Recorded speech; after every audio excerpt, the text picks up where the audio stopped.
Hey, Two Cows Gaming fans. Today we are talking about another one of my favorite genres, action RPGs. I've got 5 games I want to just recommend to you.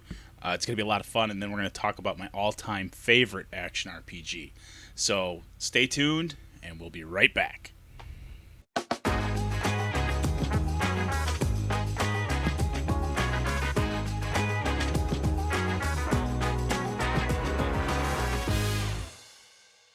Welcome back to John Cow's Corner. I am John Cow, and today we are talking about action RPGs. I got 5 different games that I want to talk about, but before we get there, we got some house cleaning to take care of. First of all, I'm John Cow, one half of TwoCowsGaming. You can check us out on Twitch. If you go to YouTube, just look up TwoCowsGaming. We're back on Instagram, so look up TwoCowsGaming. There's actually 2 accounts. So be aware of that. The one that is active is the spelled out Two Cows Gaming. So ignore the one with the number 2 Cows Gaming. That one I got locked out of somehow, so that one's no good anymore. And then also you can find us at our website, TwoCowsGaming.com, and also don't be afraid to look us up on Twitter, X, formerly known as Twitter, Two Cows Gaming. With that, we are gonna jump in. Oh, and one other thing, down in the bottom you can see all the links for all of those sites I just listed off, and also a link to our merch store. You can get t-shirts, cups, all kinds of stuff, and every dime that we generate through the merch store goes directly back into our podcast. I guess the other thing I wanted to touch on a little bit was, now that I'm remembering, so sorry about that, is in the next couple of weeks I've got a big show coming up. I don't want to say too much, but it's something that's been 2 years in the making, and it's going to finally come to fruition this coming Tuesday. So keep your eyes on the Twitter page, the Facebook page, and the other socials, because there's going to be some interesting content coming out over the next couple of weeks. And with that, we are going to jump into the games that I want to talk about today.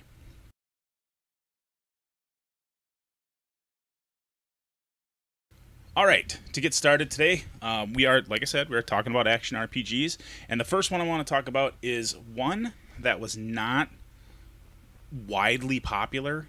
It had a lot of fanfare, and it was from a company that was organized by Kurt Schilling, R.A. Salvatore, and a couple of other industry people, and the game that they pitched was Kingdoms of Amalur Reckoning. Now, the game that's playing that you can see right now is Kingdoms of Amalur Re-Reckoning, which was a remaster of Kingdoms of Amalur, and it was re-released by THQ Nordique when they purchased the rights to it. The remaster version is the vastly superior version of the game. It includes all of the DLC that came out, plus it's got a whole new graphical look. It's a beautiful game. It's a massive game, so there's a lot of places to explore. But originally, it was released in 2012. And Todd McFarlane of Spawn fame, he had a lot to do with the art style of the game, with the weapons, the creatures, and the different environments. You have hugely customizable characters. I hate saying that but you can really customize your characters depending on how you want to play. There is finesse, there is might, and then there's magic, and you can do a balance of all those, like a jack of all trades, master of none, or you can specialize in any one of those 3. So it all boils down to how you want to develop your character. Now, there is a certain kind of fate mechanic that you get. It helps determine what your character can do and what they're good at, and it's based on tarot cards, and you collect these tarot cards throughout the game so that way you can kind of choose the path of your character. Like I said, the world is absolutely massive. I've logged a couple hundred hours in this game, and I still haven't explored everything in it. You can encounter hundreds of different NPCs. There's hundreds of side quests you can go and complete that either reward you with gear or with coins. And there's different factions you can join. throughout the realms of Amalur. Each individual area that you explore is completely unique, and there's also like a crafting mechanic in the game, which actually makes it kind of fun. Now, why do I love it? I love the bright color palette. There are tons of quests that you can do in addition to the main quest. It's a huge world, that I keep going back to that, but that's something that really drew me in. And the amount of character customization. You aren't like keyed to one type of combat style. And the thing is mid game, if you find a different weapon that you like to use better, you can change it up and you can specialize in that weapon. And there's different talent trees for the different weapon styles and the different fighting styles, which I really love. Now, I do have a couple of criticisms that I want to touch on. There's only a level cap of 40, and that one always scratched my head. Because as you can see, looking at the video, a lot of this is inspired by like World of Warcraft, Guild Wars 2, and MMOs. Because originally the game was conceived to be an MMO. And most MMOs either have a level cap of 70 or all the way up to 100. And in this game, the level cap is 40. And you hit that level cap relatively early in the game before you get to the end game. Now, you can blitzkrieg through it and you can just focus on the main quest and get through the game and beat it. But the thing is 90% of the fun of the game is exploring the content in the game. And by the time you explore most of the content, you hit that level cap and your character stops developing. And that really left me kind of scratching my head. There is no mounted combat in this game, so you can't get a mount and attack from horseback or whatever, which I think kind of hurts the game a little bit. And then there's also the fact that you can fast travel to different locations that you've visited, but you have to walk to get there, which can be a chore. So, I think a mounted kind of concept would have been nice in this case. Just to get around the world a little bit quicker after you've kind of done some of the quests in the different areas, so you don't have to walk all the way across.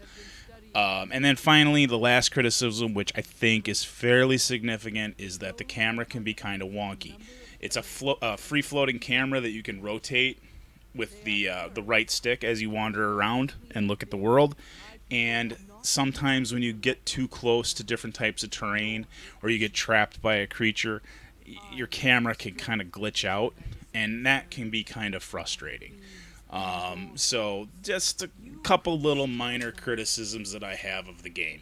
But they don't take away from how wonderful it is to play the game. It's a very fresh take on a well-established concept. And, it was ahead of its time. And unfortunately, critics kind of panned it, which didn't help 38 Studios, and they ended up going bankrupt. So that's my number 5 for today, and that is Kingdoms of Amalur Reckoning, or Re-Reckoning in this case. So be sure to check it out. The next game I want to talk about, now this is a game that I absolutely loved. I couldn't get enough of it. My friends and I, we all bought it at the same time so we could all play together. It's a cooperative game, and that is Anthem. To me, there's nothing better than suiting up in a set of power armor and exploring a world and feeling like Iron Man. Now, I was primarily a Colossus pilot, but there are 4 different types of javelins that you could choose from. There's the Colossus, which you can see on the screen right now. That's kind of like your heavy unit. It can absorb a lot of damage. It can do a lot of damage, but it's not as fast getting into combat. And there's the Ranger, which is kind of a good all-around one. There's the Elemental, which is kind of like your wizard build. It's like a glass cannon. It can do a lot of damage over time. It can fly the longest of all the other javelins, but it is kind of squishy as far as power suits go. And then, of course, there's the faster speed one, and the name escapes me. I just played this a few days ago, so I'm embarrassed. But that one's more of like your close combat, fast approaching kind of shock troop. and it's a little bit lighter on armor, but it trades that off for speed. It is a role. It is an action role playing game. It's made by BioWare and published by EA, and um, it's a pretty good sized world, but the missions are very linear and often repetitive. But the thing is you get to explore as a freaking Iron Man suit, basically. And you can customize your Iron Man suit, or, well, your javelin, with different weapons and different types of loadouts for different kind of missions. When I build my Colossus, I love to go heavy on the defense, and then tor- trundle around the world with heavy weapons as well.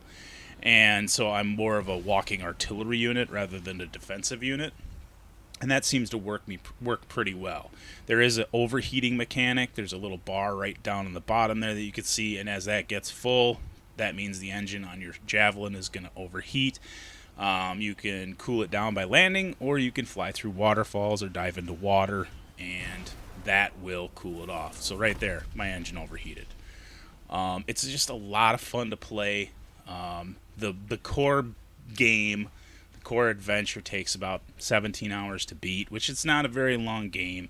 But then there's all kinds of other modes you can play. There's expedition. There's fortress siege. There's world events that you can take part in to get legendary gear, and there's different rankings of gear. There's common, there's uncommon, there's rare, there's epic, and then there's legendary. And they all have different kinds of benchmarks and different kind of achievements that you can pursue to make them more effective and get better blueprints and improve them.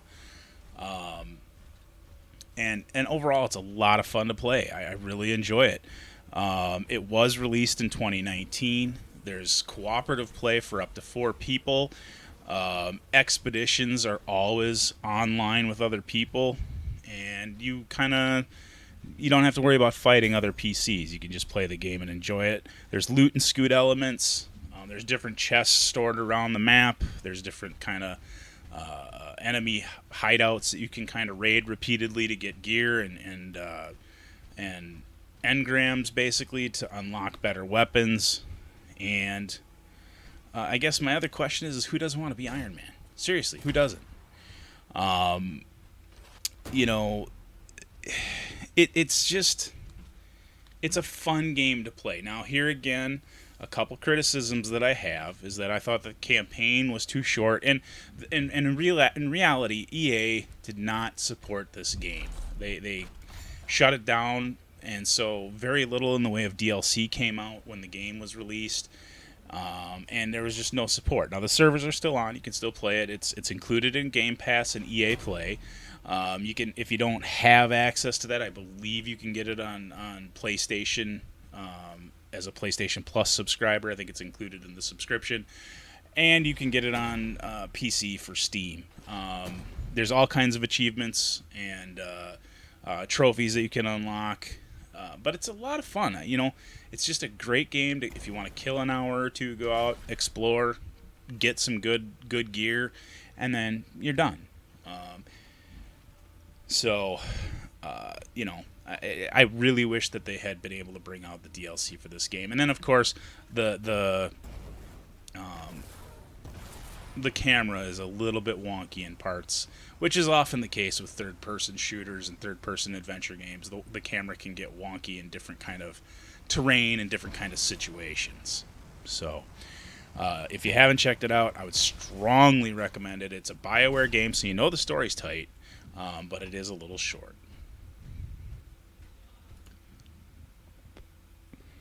Game number 3. We're going to step into the Wayback Machine a little bit, and we are going to talk about Star Wars Force Unleashed 2. This is the sequel to Star Wars Force Unleashed. I bought both games for the Xbox 360. You play the role of Darth Vader's secret apprentice, Starkiller, and it's pretty awesome. For the time, the graphics were way ahead of its time. It used the Havoc engine, and it created some very realistic physics-based attacks and movements, and then of course you can use the Force to attack your enemies, which is just great. You upgrade your character through their abilities with the lightsaber and also different Force powers, and yes, you do get the opportunity to use Force Lightning.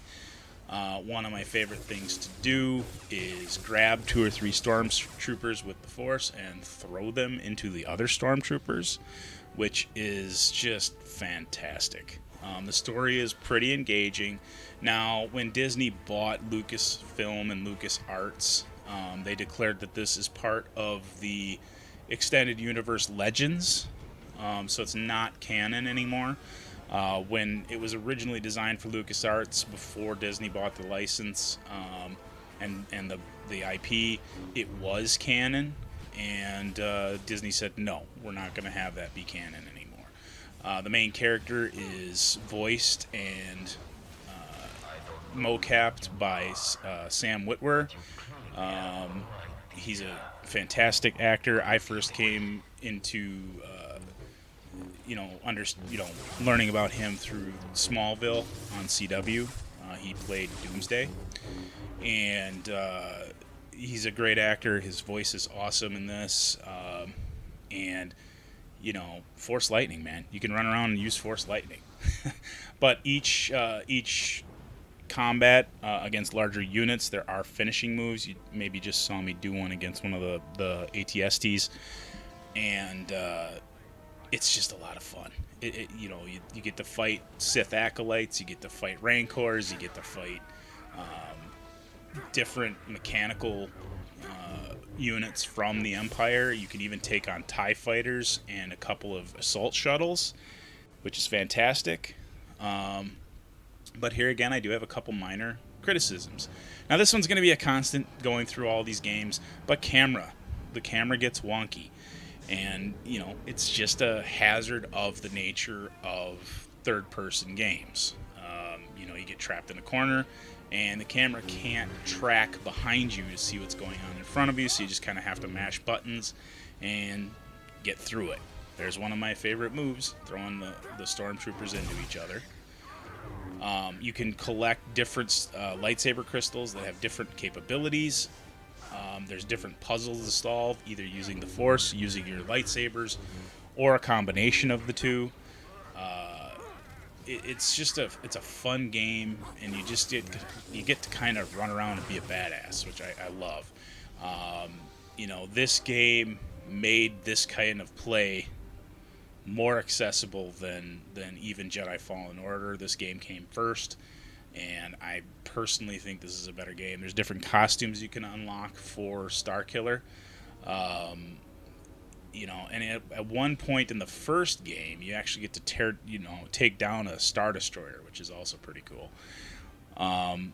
But again, like I said, the combat's repetitive, the campaign's a little too short. The cinematics are top-notch.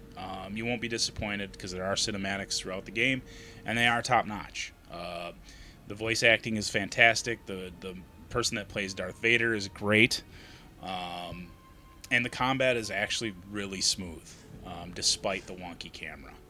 So if you haven't picked it up, I think you can get it online for about $6 right now. So check it out. You won't be disappointed. And I believe it's part of backward compatibility on Xbox, so you can throw in your discs and play them on Xbox Series X or Xbox One. Okay, up next is a sleeper that I absolutely fell in love with. I first encountered the game when I was at the Comic-Con in 2009 out in San Diego. And this game is Darksiders. It's the very first one. Now, the one that's playing on the screen right now is Darksiders War Mastered Edition. It was released for the Xbox One, so it has a complete fresh coat of paint. Again, this was released by THQ Nordic when they acquired the IP. They did release a third game in the series, Darksiders 3, which deals with their sister Fury. Now, I don't know how much you know about it, but in this series of games, in each game you play one of the four horsemen of the apocalypse. In this case, the original Darksiders, you play War. In Darksiders 2, you play Death. In Darksiders 3, you play Fury. And then, or no, I'm sorry, Strife. And then in the fourth one that they were planning, you would play Fury. But unfortunately, they never made a fourth one. Now, I've heard rumors that they are going to put a fourth one out. But this game was originally published in 2010. And the War Mastered Edition for the Xbox One came out in 2019. It holds a very special place in my heart because it has a lot of callbacks to one of my all-time favorite games, The Legend of Zelda, and it steals a lot of the mechanics from Legend of Zelda. You collect different items to make you stronger. You collect different health capsules to make you live longer. There's different specialty weapons you can collect, different specialty items you need to progress through the adventure. Certain areas of the map or of the world are not unlocked until you get these special items. And so there's a lot of different little side things you have to do to collect all the items, which is a direct ripoff of Legend of Zelda, but they do it with such style that you don't even really think about it. Each level has a big bad that you got to fight. In this case, this is the Griever. And this is a multi-tier battle. So in this case, you fight them. There's a big cannon right there on the floor. You pick that up and you shoot at that core. It's right there. But you have to pursue this thing through the ruins of this city and ultimately destroy it. Now, the whole concept of the game is that another demon from hell triggered the apocalypse, or tricked the four horsemen in returning for the apocalypse. And the first horseman that was supposed to arrive was War, and he becomes enslaved to one of the greater demons because they have to try and stop the apocalypse because it's happening too soon. There's a voice actor in this that you've probably heard of, Mark Hamill, who plays his handler, and he's absolutely fantastic. It's just one of those games that has everything that scratches my Legend of Zelda itch. And on top of that, the visuals are just beautiful, especially in the remastered version. I don't really have a lot of criticisms other than the wonky camera. Why I love it: visuals, gameplay, the story is completely engaging and wonderful. Again, I can't stress this enough. It steals a lot from The Legend of Zelda. There's a certain measure of item collection that goes on, and the game mechanics. And then, of course, there's shops. There's a I forget what it's called. It's like you collect all these souls, and then you can trade those in for upgrades to your weapon, to your different items that you get through the game. And it's such a fantastic game. If you haven't checked it out, you can actually get the discs at GameStop. I think you can get this one, the War Mastered Edition, for about $9. And then Darksiders 2, the Definitive Edition, which is Death's Story, I think you can get for about $10. So if you haven't tried them, check them out. They're fantastic. They also come back around from time to time on Game Pass. But if you can't wait to play them, I would just see if you can get them online nice and cheap, because they're well worth your time. But go with the War Mastered Edition and the Definitive Edition, because those are the best versions of these games. And then, of course, Darksiders 3 was originally mastered for the Xbox One, so you get the same quality of graphics and everything. Now, I haven't played a whole lot of Darksiders 3 that's on my list to play, but overall, you won't be disappointed. It's a great game through and through. Visuals are fantastic. Story is fantastic. If you're a fan of The Legend of Zelda, you will love this game. So check it out. Now, the last game I want to touch on today, before we get into the play segment, is going to be arguably, in my opinion, one of the most beautiful games to come out on Xbox Series X. It's one of the first games to come out on Xbox Series X, and it is the continuation of a long history of games. And, of course, for those of you that are in the know, I am talking about Assassin's Creed Valhalla. Now, I'm not a huge fan of the Assassin's Creed games. I just never got into them. I came to them late. I have all of them, and so I'm going to go back and start playing them. But this was the first entry that I spent a lot of time with. And to give you an idea of how much time, right now I'm sitting at about 84 hours in the game. Now, that includes 2 pieces of DLC that came with the game. And it was the very first game that I bought on the Xbox Series X. And it is absolutely gorgeous. In my opinion, it is the best looking game on Xbox Series X at this point in time.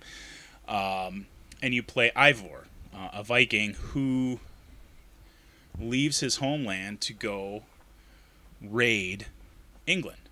And in the process, he's pursuing the corruption in the church. And he's recruited by the Assassin's Guild to kill key members of the royalty and of the noble lineage who are corrupting the countryside. But in the process, you are also kind of waging a Viking war in England, and you can raid monasteries for treasure and resources. There's different kind of mysteries.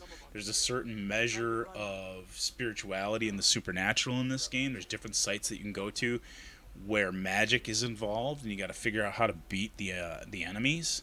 But you also have different kind of recruiting. You can recruit different Vikings that you can design in some cases to your crew when you go raiding. And you have to forge certain bonds and certain alliances throughout the game to get more resources and get access to other areas. The areas that you explore are absolutely massive. Skyrim's got nothing on this game as far as size.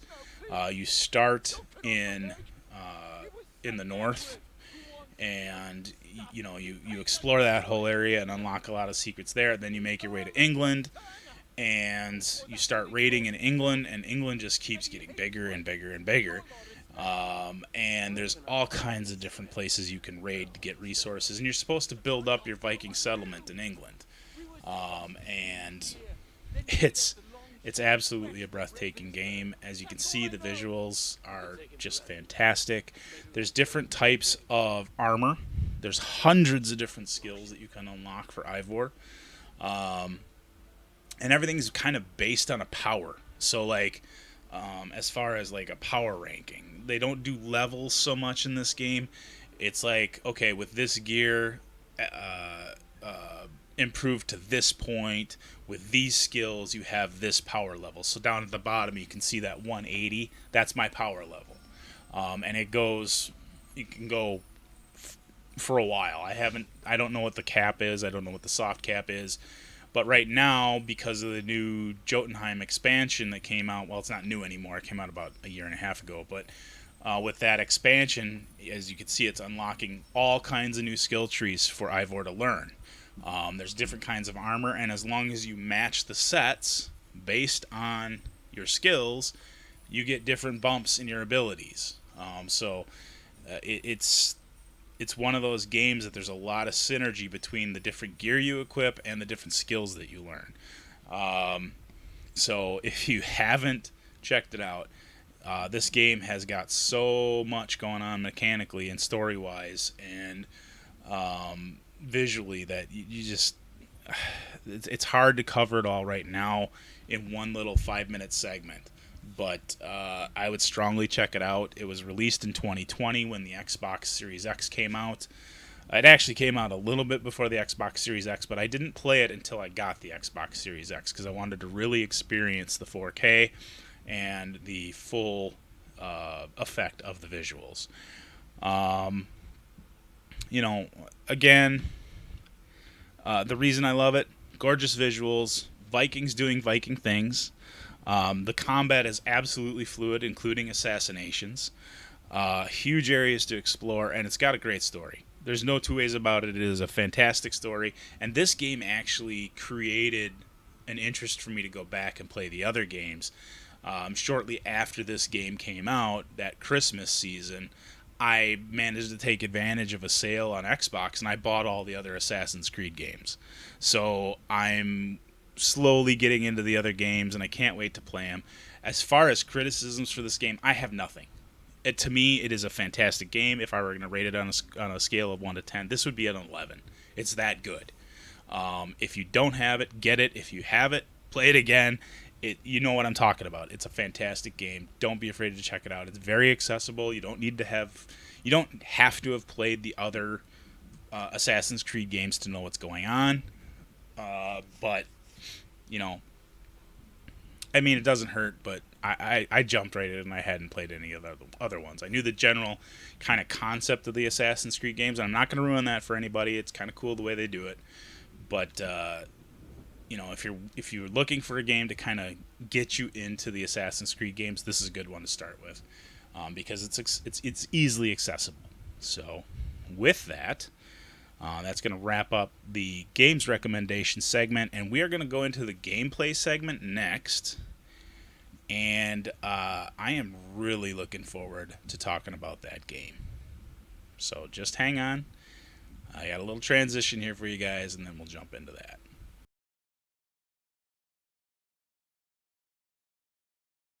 Okay, so with that concluding, we are talking about my all-time favorite game, the original Legend of Zelda. Now, as you can see, I'm playing on the Nintendo Switch version. It's a great game. I've played it so many times that, you know, and every time I play it, I find that there's something new for me. And, you know, this is the first game that really sucked me in. It sucked me in. It just completely absorbed all of my attention. And I just fell in love with it. There are two adventures, actually. There's the first original one that you play through, save Zelda, yada yada, you know the drill. But then if you go back in and you play again, you can start the second quest, and all of the map is different. Like, the locations of the different dungeons are in different places. The difficulty's a little bit harder, and, you know, the monsters are a little tougher. They move a little faster.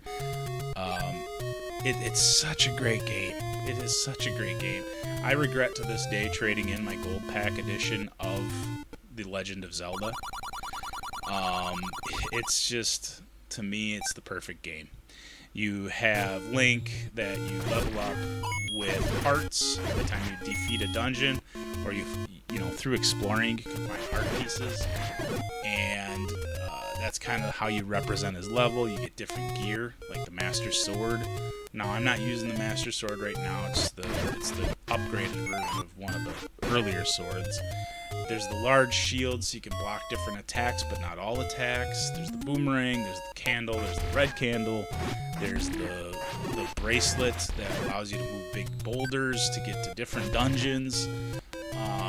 You know, you have to kind of earn your way to the end. And to me, it scratches me right where I itch. And then on top of that, you have this, for the time, on an 8-bit system, a big world, a huge world to explore with different secrets that are hidden. And, you know, the whole concept is very simple. You're trying to save Princess Zelda. And it's spawned this massive franchise.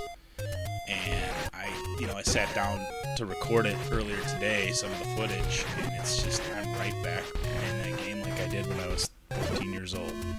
It's just that good of a game. You pick it up, play it, and the age of the game doesn't matter. The graphics don't matter. It's just that good of a game. Shigeru Miyamoto, you know, this is a masterpiece. I don't know what else to say. You know, you have dozens of different enemies to fight. You have a whole bunch of different items to collect, including bows and all. I could go on and on. It came out in 1986. I was in 8th grade, and I picked it up. I bought it with some Christmas money, and I played it straight through. multiple times, and it's the first action-adventure game that I actually beat, which really was kind of important to me at that point in time. And it was different than everything else, because everything else was kind of an arcade game, and this wasn't. This was an action-adventure game. So, with that, I don't know what else to say. I've covered everything I wanted to today, but if you haven't checked out Legend of Zelda, if you've got Nintendo Switch and Nintendo Switch Online, it's included in your membership. You can play it as part of your membership. You don't have to buy anything. It plays right on your Switch. Go ahead and check it out, and you won't be disappointed. Now, this week, again, I have no suggestion box. It's been kind of a busy week for me, so we'll be back next week with tower defense games, I believe. Let me take a look at my notes. Oh, and I'm sorry. No, I take that back. We are doing Metroidvania games next week. I've got a list of Metroidvania games that I want to talk about, and then the play segment is for something that came out recently. I'm not going to say too much about it. It's going to be kind of a surprise, but when I saw it, I saw the gameplay and it just blew my mind. So I can't wait to play the game for the next play segment. But I have 5 games that I've chosen that I'm going to play, and we're going to talk about them. And maybe there'll be a hint, a teaser of sorts for what's coming next. So, take it easy, everybody. Sorry, I got a tickle in my throat. But as I always say, be safe, be kind, and remember, no matter who you are, no matter where you are, you do matter and somebody loves you. That's all I got this week. Talk to you next week.